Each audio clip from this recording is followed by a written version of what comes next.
पड़ते हैं। देखो गाइस, मैं आज आप तुम सभी से एक चीज़ शेयर करना चाहता हूँ कि भाई एक्चुअल में ये हमारी जो वेबसाइट होती है ये मतलब हमारे ब्राउज़र को कैसे पता चल जाता है कि भाई हमें ये हमने flipkart.com पे हमने मतलब सर्च किया, हमने डाला अपने ब्राउज़र के अंदर डाल के कि भाई flipkart.com, तो वो कैसे वो पेज आ जाता है लोड होके कहाँ से flipkart.com। तुम समझ रहे हो ना मैं क्या कहना चाह रहा हूँ? मतलब कोई बैठा है क्या उधर जो हमें flipkart.com पे वो भेज रहा है कि अभी flipkart.com पे ये वाला पेज भेजना है। हमने कहा कि भाई हमें शॉप पे जाना है, जो फ्लिपकार्ट का शॉप पेज होता है जहाँ पे सारे प्रोडक्ट दिख रहे होते हैं, हमें शॉप पे जाना है। हमने उस पर क्लिक कर दिया तो वो शॉप का पेज हमें कैसे दिख गया? तो मतलब क्या होता है बेसिकली इसके पीछे सारा मैं बताता हूँ आपको। देखो भाई, जब हम अपने ब्राउज़र के अंदर जब URL टाइप करते हैं, जब हम लिखते हैं ना flipkart.com को URL बोलते हैं, तो भाई जब हम flipkart.com लिखते हैं ना, अब देखो भाई कहाँ से आता है वो उठ के सारा डेटा, ठीक है? कहीं ना कहीं तो रखा होगा ना वो डेटा जहाँ से उठ के आ रहा है, जहाँ से फ्लिपकार्ट सारी चीज़ें मैनेज करता है, ठीक है? तो ऐसे ही जहाँ पे वो रखा होता है उसको बोलते हैं सर्वर, ठीक है? उसको बोलते हैं सर्वर। अब सर्वर क्या होता है? सर्वर कुछ नहीं है, सर्वर एक बेसिकली कंप्यूटर ही होता है, ठीक है? सर्वर इज़ अ कंप्यूटर, ठीक है? जैसे हमारे PCs होते हैं उस टाइप के टर्म, बस वो थोड़े बड़े होते हैं सर्वर, ठीक है? ज़्यादा क्योंकि ज़्यादा लोग यूज़ रिक्वेस्ट कर रहे होते हैं उनके पास, तो ज़्यादा प्रोसेसर चाहिए, उन्हें प्रोसेसिंग चाहिए, तो बड़े होते हैं वो कंप्यूटर्स, ठीक है? बेसिकली होते कंप्यूटर्स ही हैं, ठीक है?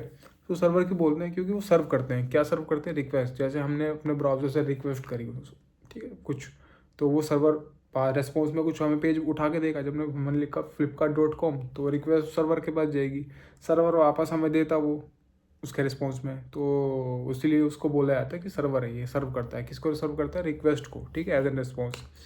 अब बात आती है भाई कि ये बेसिकली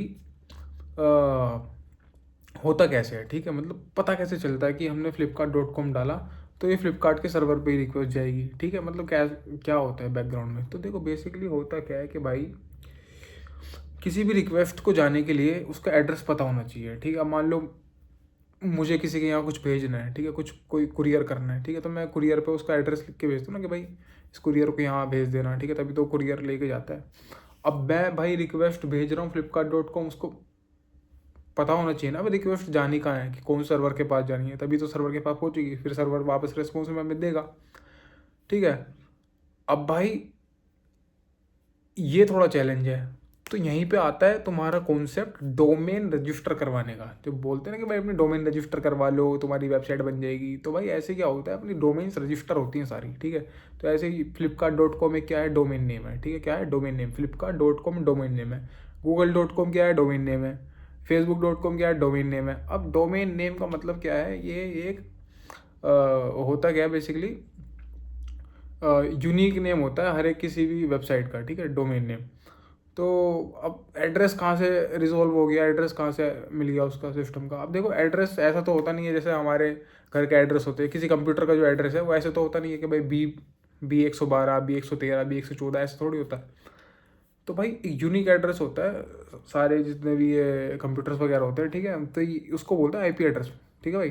तो IP एड्रेस ऐसे समझ लो यूनिक एड्रेस है हर एक सर्वर का, हर एक कंप्यूटर का, ठीक है? इंटरनेट के ऊपर, ठीक है? अगर मान लो इंटरनेट पे मुझे कहीं पे कुछ रिक्वेस्ट भेजनी हो तो IP एड्रेस में उसका होना चाहिए मेरे पास। अब वो IP एड्रेस कहाँ से मिलेगा मुझे? उस फ्लिपकार्ट के सर्वर का। जब मुझे फ्लिपकार्ट का पेज चाहिए तो मुझे वो फ्लिपकार्ट का जो IP एड्रेस है वो कहाँ से मिलेगा? मेरे ब्राउज़र को कहाँ से मिलेगा? मेरा ब्राउज़र तभी तो भेजेगा ना उसके पास रिक्वेस्ट, जब उसके पास IP एड्रेस होगा उसका फ्लिपकार्ट सर्वर का। तो भाई वो जो हमारा IP एड्रेस है वो कहाँ से आएगा?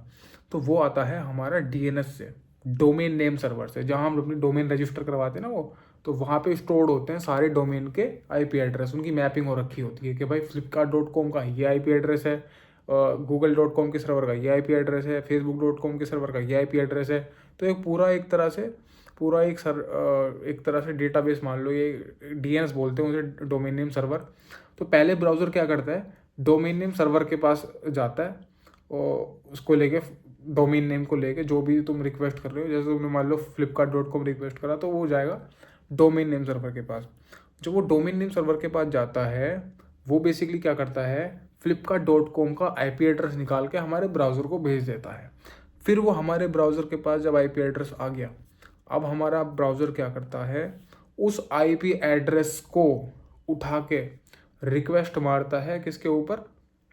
उस आईपी एड्रेस के ऊपर, वो जो आईपी एड्रेस को मिला है flipkart.com का, ठीक है। अब आईपी एड्रेस मिल गया तो रिक्वेस्ट कहाँ जाएगी, फ्लिपकार्ट सर्वर के पास, जो flipkart.com का सर्वर है।